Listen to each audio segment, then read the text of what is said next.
dans un cri qui vient du fond de l'univers, hein, du fond de son ventre, la mère transmet la pulsion de vie à son bébé au moment où il passe la dernière porte. Elle l'accueille. En l'accueillant, en le reprenant dans ses bras et en le mettant contre son ventre, elle va recréer ce que le bébé vient de quitter.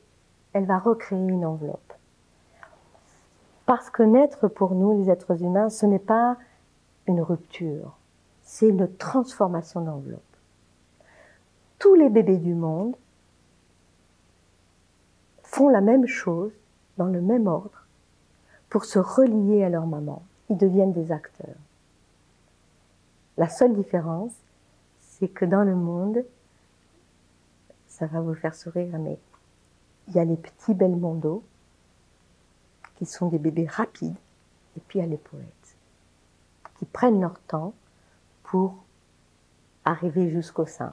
Alors je vais vous décrire, quand on respecte ce temps-là de l'accueil d'un nouveau-né, ce qui se passe pour lui et sa maman. La maman prend cet enfant dans le bras et en le mettant contre elle, elle le réchauffe. C'est la première sensation que ressent le bébé. Il vient de sortir d'un monde où il était à la fois le cordon, le placenta, le liquide amniotique, l'enveloppe de la poche des os, l'utérus. Tout ça fait partie de l'enfant.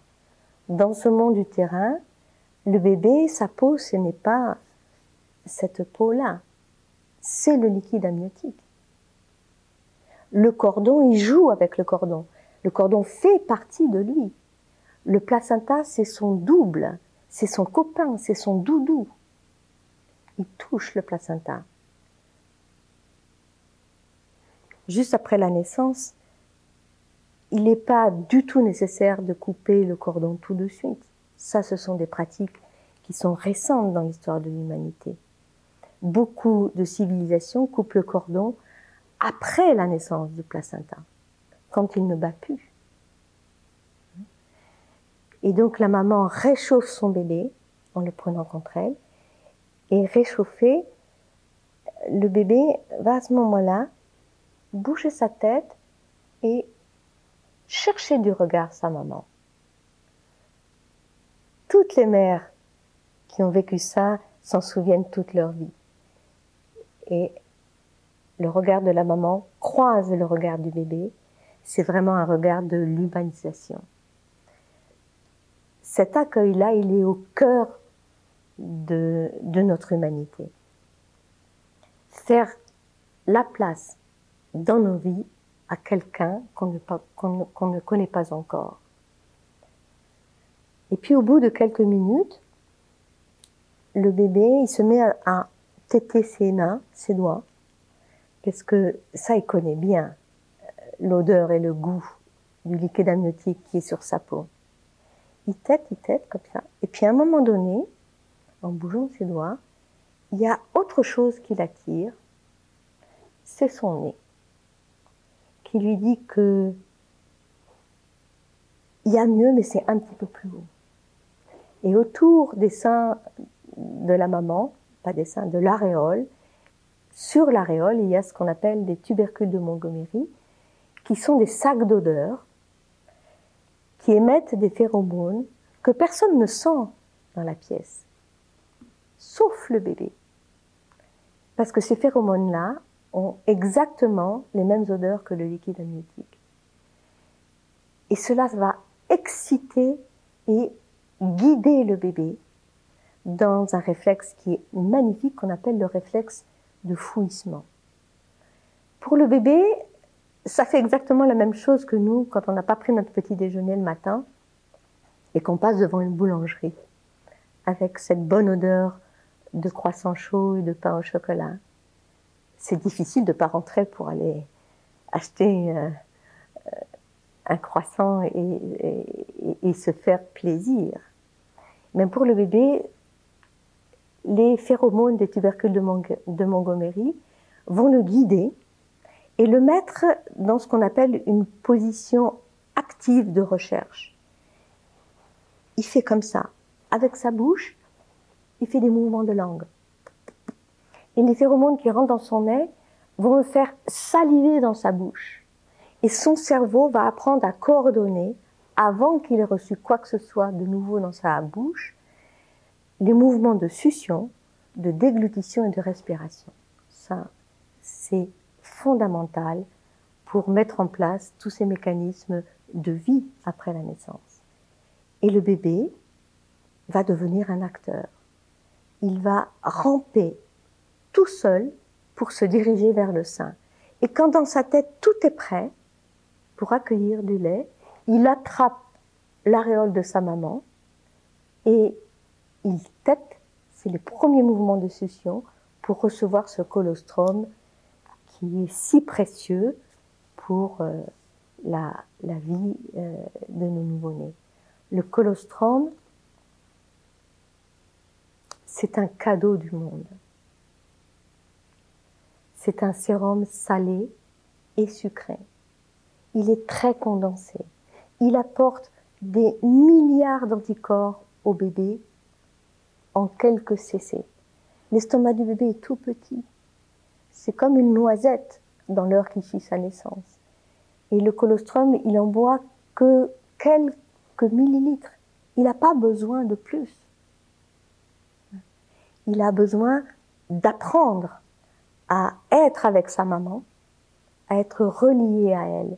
Et lui est un acteur à ce moment-là. Et là, on voit, dans cette heure qui suit la naissance, qui est une heure où le bébé est dans un apprentissage actif. Son cerveau est très éveillé. On appelle ça une phase d'éveil qui est maximale pour tous les nouveau-nés qui ont eu une naissance tranquille. C'est la période d'apprentissage et de reliance entre l'enfant et sa mère. Quand le bébé est au sein, il retrouve sous une autre forme tout ce qu'il vient de quitter. Il retrouve un utérus, les bras de sa mère, il retrouve la respiration et le balancement quand sa maman respire, il retrouve les bruits du cœur, il retrouve un placenta, mais là il y en a deux, ce sont les deux seins, qui ont exactement la même fonction. C'est de transformer cette fois-ci le sang maternel en lait pour nourrir un bébé. Il va retrouver un cordon, qui est un cordon lacté, qui se substitue au cordon sanguin qu'il a connu pendant 9 mois. Cette reliance-là, qui s'opère chez tous les nouveau-nés depuis la nuit des temps, elle se fait dans les 2 heures qui suivent la naissance. Après, l'enfant va rentrer, après 2 heures, dans un autre cycle neurologique. Il va se reposer comme sa mère pour récupérer de tous les efforts qu'il a fait pour naître, mais il a été nourri de ces quelques cc de colostrum, il est au chaud à côté de sa maman, et il n'y a pas du tout d'urgence pour le séparer, ni pour lui donner un bain. Il peut être bien collé à sa maman, et en tétant, simplement par les quelques mouvements de succion, très souvent, cela va déclencher à nouveau des contractions d'utérus qui vont permettre la naissance du placenta. Voilà. La physiologie de l'accouchement et de la naissance, c'est ce processus-là. La naissance du placenta, ce n'est pas la peine de le précipiter en coupant le cordon et en mettant des médicaments pour recontracter l'utérus. Elle se fait naturellement par ce corps maternel qui est extrêmement intelligent et par cette première interaction mère-bébé. Les récepteurs sensoriels qui sont à l'aréole, sur l'aréole, à la périphérie de l'aréole, quand le bébé tète, quand il fait ces mouvements-là, ils sont stimulés et étirés par les lèvres et les mouvements de succion et la langue du bébé. Et ces récepteurs sensoriels qui vont être informés que ce bébé a besoin de lait vont envoyer une information au cerveau maternel, à l'hypothalamus, à l'hypophyse, pour dire à la maman, maman sécrète de la prolactine pour mettre en route la fabrication du lait dans les seins. Donc la prolactine redescend automatiquement par le sang dans les tissus mammaires et met en route cette fantastique machine pour prélever dans le sang tout ce qui est nécessaire pour le transformer en lait.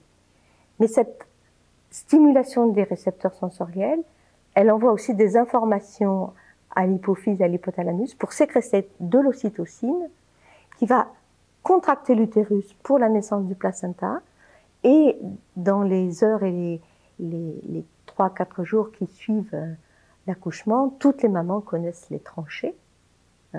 Les tranchées qui sont cette sensation de contraction de l'utérus pour permettre à l'utérus petit à petit d'évacuer les lochies, mais de prendre peu à peu, de reprendre sa place. Ça va prendre plusieurs semaines.